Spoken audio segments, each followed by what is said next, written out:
Seja muito bem-vindo ao Resolvendo Dilemas. Estamos hoje aqui na TV Cidade, no canal 14 de Farroupilha, para provar para vocês que não é só mulher que fala muito. Eu tenho um convidado aqui mais que especial nos bastidores e ele já me contou que tem 7 programas de rádio. Gente, se eu não conhecesse ele, eu diria que isso em si já é fake news. Mas eu tenho um certo carinho por ele, pelo trabalho gigantesco que ele faz, principalmente desenvolvendo essa habilidade, essa capacidade nossa de falar, de nos expressar, de dominar o dom da dicção e oratória. Por isso, eu estou muito feliz em receber o Felipe aqui no nosso programa no Resolvendo Dilemas. Felipe, o microfone é seu, eu sei que você já está mais que acostumado com isso, muito obrigada. Conta pra gente que universo é esse, como é que você consegue gravar ou ter 7 programas de rádio? Como é que aguenta uma voz? Tudo bem, Perla? Um abraço a todos que estão assistindo aqui a TV Cidade, Farroupilha, satisfação, obrigado pelo convite. Pois é, eu sou jornalista, radialista e também professor de dicção e oratória. Eu trabalho há 20 anos na área da comunicação. Em Bento Gonçalves, 15 anos. Vamos lá, né, meninas? Tranquilamente, ele era bebê quando isso começou, né? Porque tu começa a fazer essas somas aí, 20, 15. Ele tinha 5 quando começou. Não, eu comecei com 17 anos, na época da faculdade ainda, e logo já trabalhando no rádio. E hoje, na Rádio Difusora, como apresentador, repórter e locutor, eu tenho 7 programas, 5 deles são reproduzidos num único dia da semana, que é no sábado, que são chamados programetes, programas menores, que são aqueles 10, 15 minutos, voltado a municípios próximos ali de Bento Gonçalves, como Montebello do Sul, Pinto, Bandeira, Santa Teresa. Também tem um programa destinado, esse programa já faz 5 anos que está no ar, que se chama Enoturismo no Rádio, que ele fala de vinho e de turismo, que é o potencial da nossa região, e o programa da Vinícola Aurora, que são 1.100 famílias associadas, como nós temos aqui também cooperativas vinícolas em Farroupilha e na região, e que muitos dos produtores têm o veículo rádio como parceiro para saber o que está acontecendo. E no dia a dia também há um programa de agricultura, nós temos um jornal também que é apresentado diariamente pela manhã. E de 3 anos para cá, na área da docência, aproveitando essa experiência de 20 anos na área da comunicação, eu me tornei professor no meio da pandemia. Que situação, hein? Eu acho que, na verdade, a pandemia, para quem precisava melhorar a sua comunicação, foi a solução, né? Porque como tu não conseguia mais te deslocar, só te restava se comunicar bem, né? Falar bem ao telefone, melhorar a tua forma de áudio ou de vídeo, porque eu acho que a dicção, legal da dicção e oratória também para isso, né? Para que a gente consiga se desenvolver melhor em frente à câmera, para entrevistas de emprego, para webinários, para lives, para vender o nosso produto. E é muito legal ver que você conseguiu pegar de um problema, né, que poderia ter se mantido e transformou aquele problema em uma solução para muitos. Eu tive o prazer de receber vários feedbacks muito positivos, né, quando junto com a Bruna Marim, vocês conseguiram fazer um grupo específico para mulheres para desenvolver essa questão da dicção, oratória e desinibimento, né? Que é algo muito importante para quem precisa hoje vender-se. Com certeza. E, Perla, o que eu posso te dizer? Além de tudo que eu já mencionei, a gente trabalha com a voz, com o rádio. Eu sou apresentador de eventos, mestre de cerimônias. Então a gente está sempre em contato com a oratória. E essa questão de estar envolvendo a comunicação, a oratória, surgiu uma possibilidade, pois eu fiz uma especialização em docência, o que me habilitou a dar aula. Eu faço questão de dizer isso porque às vezes o pessoal diz, olha lá... Só porque ele era radialista, agora virou professor. Olha lá, o radialista está dando curso. Não é assim. Existem determinadas especificidades, né? A legislação, ela te obriga a ter uma formação, e eu fiz uma especialização em docência e comecei a dar aula. Aula de comunicação, vou chegar no teu assunto, na faculdade FTech. Então eu entro na sala de aula, 88 alunos já de cara. Por quê? Porque é uma disciplina de comunicação que a maioria dos cursos da instituição tinha que fazer. Então, tudo bem, vamos enfrentar, já trabalhamos com isso. Imagine só. Era uma plateia, era um auditório. Era mesmo no auditório da instituição. E aí eu tive a experiência de ministrar uma aula presencial e 18 online.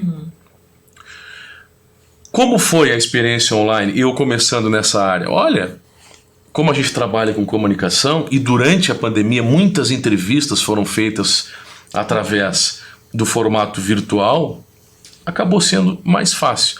O problema é aquela questão, você tem determinados programas que tem o tempo necessário de conexão, fecha, o Zoom, por exemplo, a internet cai, o aluno não abre a câmera e assim por diante. E depois, como houve uma outra estruturação dentro da instituição, que já tinha outra turma de comunicação, eu migrei para o ensino técnico, cursos técnicos, onde hoje eu ministro no Senac Bento e na ESP, na Escola São Peregrino, em Carlos Barbosa. Então já são 2 anos que eu estou com essas instituições. E faço alguns cursos que eu acabo promovendo pela minha empresa, chamada Território da Comunicação. Além da rádio, eu tenho essa pequena empresa, que é voltada a cerimonial, eventos. E aperfeiçoando a parte da oratória, estudando sobre isso, porque a gente conhece a prática. Qual é a maior dificuldade das pessoas? Olha, eu tenho que falar em público. Por onde eu vou começar? Eu tenho vergonha, eu tremo, eu tenho vontade de urinar, as mãos suam. O que fazer? E aí eu comecei a estudar a respeito do assunto, me aprimorar, e cada turma que eu fui ministrando, com a experiência de 20 anos na comunicação, porque o rádio é muito improviso. Eu comecei a minha carreira como repórter esportivo. Então, na transmissão de jogos, você tem que dar o depoimento na hora, falar o que está acontecendo. Tem que pensar muito rápido. E a sala de aula tem sido uma experiência muito legal. E um dos cursos pela minha empresa, mencionaste aqui a Bruna Marim, grande abraço, Bruna, tenho certeza que está assistindo. Surgiu a ideia, dentro do movimento Virada Feminina BG, Bento Gonçalves, de fazer um curso de oratória específico para mulheres. Porque às vezes... Olha o grande desafio aí, hein? Exatamente. Porque às vezes as mulheres não se sentem encorajadas de até fazer o curso quando tem homens. E vice-versa. Tem homens que não se sentem encorajados de querer treinar a sua oratória se tem mulheres na sala de aula. Mas na balada, no barzinho, dependendo do líquido que é ingerido, aí a desinibição é o natural. Eu faço essa brincadeira na aula. Mas na nossa profissão, no nosso dia a dia, essa é a grande questão. Amanhã tem uma entrevista de emprego. O que eu vou falar? Por onde eu vou começar? E se for uma entrevista virtual, com câmera? Eu tive a oportunidade de participar já de entrevista de emprego virtual. E aí você tem que mostrar realmente um discurso claro, conciso, que não gere dúvidas, e com energia, com entusiasmo. Acreditar na tua comunicação. Nós estamos vivendo aí o período eleitoral, né, Perla? Eu acho que... Fica à vontade de me cortar, porque não, imagina tá só, excelente. Comunicador começa a falar e não para, tá? Fica à vontade de me interromper se eu estiver falando demais, por favor. Esse momento do período eleitoral, eu até não ia te tocar, porque Sim. ele é um conteúdo melindroso. Mas o que eu tenho visto na televisão de barbárie, eu acho que deveria de existir uma exigência mínima de oratória, para dicção e oratória para quem vai utilizar os meios de comunicação, porque é uma barbárie. E a minha referência do período eleitoral é que eu digo, é um laboratório. É um laboratório de como funciona um bom discurso e como funciona um discurso que não é agradável. E nós já vimos, claro, debates eleitorais com candidatos, não importa a esfera, que em alguns momentos podem ter boas propostas, mas não conseguem expressar. Em alguns momentos parecem até inseguros na sua própria proposta, na sua tese. E na nossa vida, o curso de oratória é para que a pessoa tenha essa possibilidade de entrar com segurança, de defender, né, uma boa argumentação, de ter uma expressão agradável. Porque eu acho que uma das coisas mais desagradáveis que tem primeiro, um discurso longo. Nós estamos acostumados aí com protocolos. Quantos protocolos longos nós já vimos aqui na nossa região, feiras, eventos. E aí você pega um prefeito, um vereador, um presidente de uma feira, e daqui a pouco ele fala 20 minutos. E o pessoal que está lá, ele não quer 20 minutos. Claro que esse gestor ou esse presidente de um evento, ele pode ter muito conhecimento. Mas por que não resumir esse discurso em 5 minutos? Pontos-chave, pontos estratégicos. Então, esse é o objetivo, é encorajar as pessoas dentro dessas capacitações teóricas e práticas, muitas dinâmicas práticas, para que o pessoal realmente se solte, enfrente o medo de falar em público. Essa é a proposta. Eu acredito que a questão dogmática nesse processo da falar por muito tempo é acreditar que as pessoas precisam de muitas informações para compreender um conteúdo, o que na verdade não é a realidade, né? Porque se você consegue ser sucinto e ao mesmo tempo esclarecedor, tranquilamente você vai passar a mensagem muito mais fácil do que se você trouxer o dicionário inteiro para dentro daquele diálogo, né? Eu acho que isso é uma das grandes ferramentas que a dicção e a oratória trazem nas aulas, que é essa questão de adequar o discurso ao público, né? A gente precisa ter essa percepção que eu até posso ser uma pessoa altamente letrada, com um vocabulário expressivo e extenso, mas de nada vai resolver, né, Felipe, se eu falar difícil e os meus telespectadores não compreenderem, eu não conseguir gerar rapport, não conseguir afinidade, não tiver entrosamento, eu tomei 25 minutos do tempo deles, da minha vida, à toa, né? Então eu acho que essa é uma parte muito importante do aprendizado também, né? Saber dosar. A gente sempre diz, olha, tentem não utilizar termos técnicos, isso muito pela questão do meio rádio, que o meio rádio você tem um público de A a D que te escuta. Então nós temos aqui níveis de escolaridade os mais diversos. Então imagine só, certa vez um jornalista aqui da região deu a notícia e dizia: a vítima deste acidente foi encaminhada para o hospital. De acordo com informações do nosocômio, a vítima passa bem. E aí vem a pergunta: o que é nosocômio? Por que não utilizar um outro termo que não seja tão técnico? Imagine só, a dona Maria está lá, varrendo o pátio, daqui a pouco alguém fala um termo assim, ela para de fazer o que está fazendo. Então, assim, o que eu quero dizer é tentar ser o mais claro possível. A gente trouxe aqui o exemplo, né, dos políticos. Nós temos informações aqui da região. Na semana da eleição, tem candidato que quer fazer curso de oratória. Isso é muito mais em nível municipal, eleições municipais. Eu ministro um curso, alguns cursos pela minha empresa, chamado Comunicação Eficaz. e tive a oportunidade de ministrar esse curso para vereadores, para políticos. Inclusive, na última eleição municipal, foi feito esse curso virtual, estávamos na pandemia, então a pessoa se inscrevia.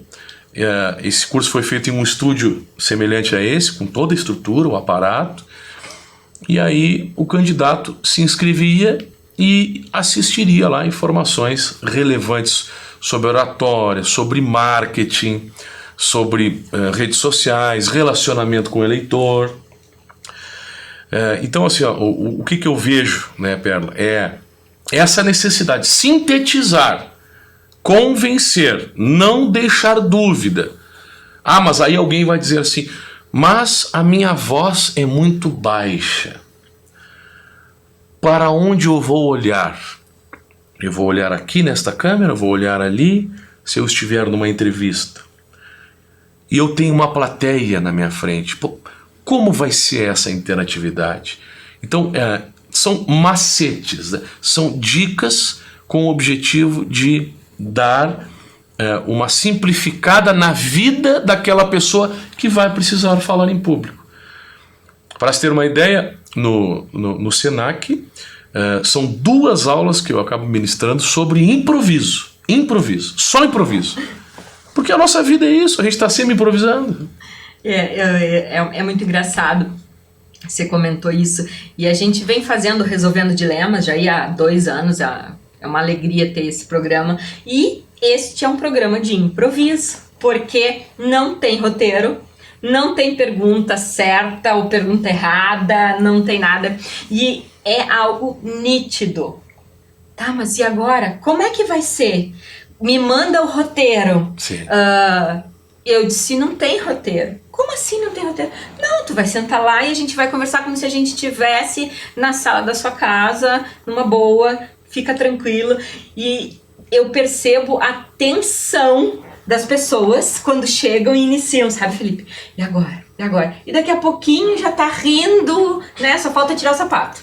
Por quê? Porque precisa entender que a parte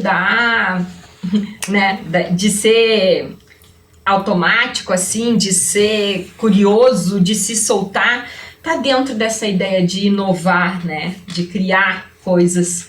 E o improviso, eu acho que ele é uma ferramenta espetacular para desenvolver a criatividade, né? A gente sempre fala, a naturalidade, a espontaneidade é a primeira coisa, é o primeiro passo para não mostrar insegurança para quem está te assistindo, seja numa reunião de trabalho, seja numa dinâmica com alguma empresa. A gente faz algumas atividades que o aluno, ele fala da sua vida pessoal, e em algum momento, quando eu digo a gente faz, é porque em Carlos Barbosa eu divido com uma outra colega, a prof. Verúcia Bressanelli, que ela é fonoaudióloga. Então é muito legal. Lá há uma divisão, são 2 docentes. Algumas instituições fazem esse formato, outras utilizam um docente apenas. Então, por exemplo, eu não falarei de técnicas de respiração. Claro que eu vou dar uma pincelada aqui ou ali, mas eu sempre digo, olha, pessoal, se vocês querem aprimorar a questão da voz, vocês ainda sentem alguma dificuldade de respiração, procurem um fonoaudiólogo. Eu não vou entrar na esfera que não é a minha. A esfera é alguém que trabalha há 20 anos na comunicação e que quer facilitar a vida de quem precisa dar um discurso. Então o aluno chega na frente da turma e ele fala da sua vida pessoal em algum momento, e aí é feita uma filmagem. É o primeiro contato. Isso acontece ali talvez na primeira, segunda aula, geralmente na segunda aula. Então ele é meio que tomado de surpresa para ver como ele se sairia se tivesse um vídeo. E lá pelas tantas há algumas dinâmicas em frente à aula de improviso, de falar sobre algo que não domina. Exemplo, eu vou pegar essa xícara e eu não tenho nenhuma especialidade em xícara e eu vou fazer um discurso sobre ela. E vou dizer que essa xícara tem determinada relevância, tem alguma história, tem alguma função na vida das pessoas, E o objetivo, concluindo, é dizer para as pessoas: olha, se você não utilizar essa xícara, você vai perder. A gente pode até fazer depois dar uma improvisada. Eu sempre digo que há possibilidades. E aí o aluno vai se soltando. Aí lá pelas tantas é feita uma entrevista com o microfone.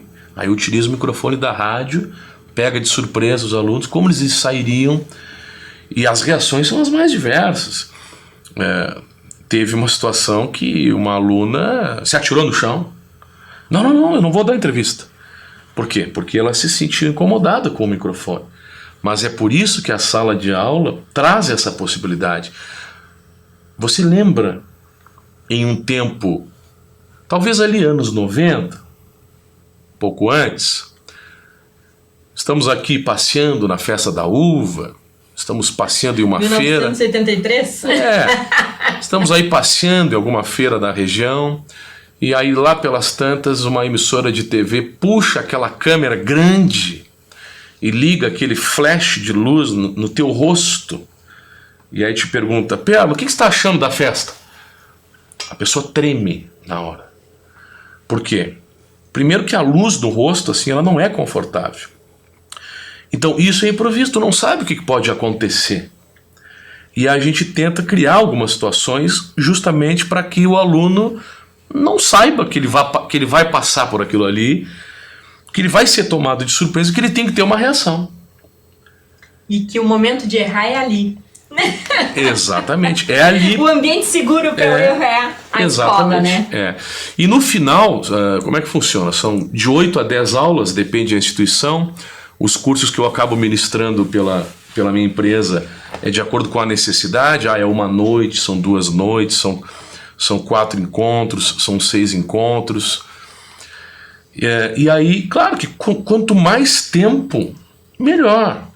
Eu acho que todos nós que trabalhamos com comunicação, a gente tem um aprendizado diário. Mas tu faz a mesma coisa todos os dias? Não. Cada dia tem uma situação diferente. Eu me recordo, eu com 17 anos, quando eu comecei, eu tremia a mão para entrevistar alguém. Eu estava nervoso. E aí o tempo foi passando e a gente vai se soltando, vai aprimorando. Então, basicamente, quanto mais tempo nós praticarmos, melhor é para enfrentarmos aquela situação que vamos ter que encarar, uma plateia. Quantos discursos nós vimos improvisados, bons, e do contrário, alguém que pega um discurso, faz ele escrito, chega lá na frente para fazer uma leitura para uma plateia, mas aí fala baixo, fala sem energia. E ainda mais se é o último a falar. Falaram 3, 4, aí ele é o último a falar no protocolo.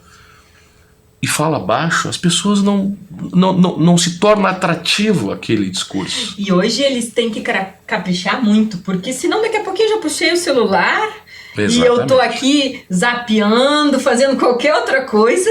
A pessoa hoje, para discursar para uma plateia, ela realmente tem que tem que ter um conteúdo atrativo, tem que falar de acordo com o que é o discurso daquele público, porque senão ele vai estar falando para celulares. Exatamente.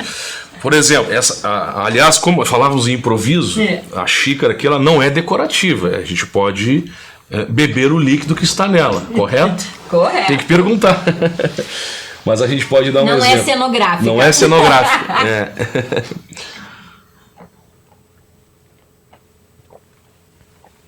Então, se eu vou fazer um discurso, vamos pegar o exemplo aqui da xícara. Qual é o segredo para um bom discurso? Vamos lembrar de um texto: introdução, desenvolvimento e conclusão. Isso nós vimos na época escolar. Começo, meio e fim. Uma das dicas é introdução, desenvolvimento, que pode ser dividido em 3 partes: passado, presente e futuro. E a conclusão. Então, a introdução ela vai ser semelhante à conclusão. O segredo é o miolo, é o recheio. É o recheio do sanduíche. Esse é o grande segredo, certo? Então eu posso começar um discurso dizendo, falávamos aqui da xícara, eu vou olhar direto aqui para essa câmera e vou dizer o seguinte: tudo bem, sejam todos bem-vindos, o meu nome é Felipe Machado. É uma satisfação estar com vocês diante de um momento tão importante. Importante porque é uma conferência da nossa empresa. Hoje nós queremos falar de resultados. Resultados que nós atingimos. Mas antes queremos celebrar. Celebrar com uma boa xícara de café. Isso mesmo, uma boa xícara de café da TV Cidade. Na minha época de infância, em um tempo lá atrás, não bebia café. Achava que não era importante, não tinha relevância. O tempo foi passando, fase estudantil, fase adolescente, fase adulta. Descobri a importância do café. Me mantinha de pé, acordado. Sei que exagerar não é bom. Hoje tomo café para ficar de pé, pensando no amanhã. Agora, vamos compartilhar os resultados da nossa empresa? E aí entra no assunto. Então, observem, em nenhum momento foi dito qualquer termo técnico, nenhum momento. Eu fiz a introdução, eu entrei no desenvolvimento e puxei algo do passado, presente, futuro e depois o encerramento. O grande segredo é simplificar o discurso. Outra questão, em épocas de redes sociais, já que eu estou com a xícara, em épocas de redes sociais, todo mundo faz vídeo. É Facebook, é Instagram, e aí fica aquela questão. Qual é a melhor maneira de fazer um vídeo para expressar a minha comunicação? De que maneira eu posso ser agradável? Aí vem a pergunta, eu devo gravar o vídeo de pé ou sentado? Essa é uma pergunta que vem. Aí eu sempre digo, como tu te sente mais à vontade? O que te encoraja mais? Que tu tem menos receio? Aí o aluno diz, eu prefiro fazer o vídeo sentado, porque aí eu apoio o aparelho celular, eu consigo ter a flexibilização das mãos para utilizar no meu vídeo e desenvolver. De pé eu fico preocupado com a minha postura. Já ouvimos o contrário. Eu prefiro fazer de pé, porque sentado eu fico ansioso, fico balançando as pernas. Então assim, a grande questão de tantas é a pessoa tentar se comunicar da maneira que acha a melhor. Encontrar as suas facilidades. Ah, mas eu devo fazer um discurso e ler lá na frente? Se tu te sentes inseguro de não ler, leia, mas tente interagir com os olhos na plateia. Seja natural. Seja natural. Ah, mas eu vou me perder. Coloque o dedo na linha que você está lendo, olhe um pouco para a plateia, interaja. E aí entra outra questão que é fundamental, que é a ênfase, a entonação, que é aquilo que vai valorizar o teu discurso. E eu vou pedir para você, porque a gente está assim, com o tempo estouradinho, para que você faça então, a tua mensagem final, colocando essa dica aí incrível da ênfase. A dica da ênfase passa rápido. É, muito. Que bom. Eu nem vi o tempo passar aqui, Pérola. Mas olha só, a grande dica da ênfase é, se eu vou utilizar numa folha, um discurso, colocar as palavras em negrito, sublinhar que é aquela palavra que eu vou levantar a voz, valorizar. Então, estar em Farroupilha é uma grande satisfação. Maior ainda é estar na TV Cidade, com a minha amiga Perla, porque a TV Cidade compartilha conhecimento. Oratória, comunicação é conhecimento. Quem melhor se comunica, menos se trumbica. Essa é uma das dicas. Eu que agradeço de coração a oportunidade. Um grande abraço a todos. Um beijo, gente.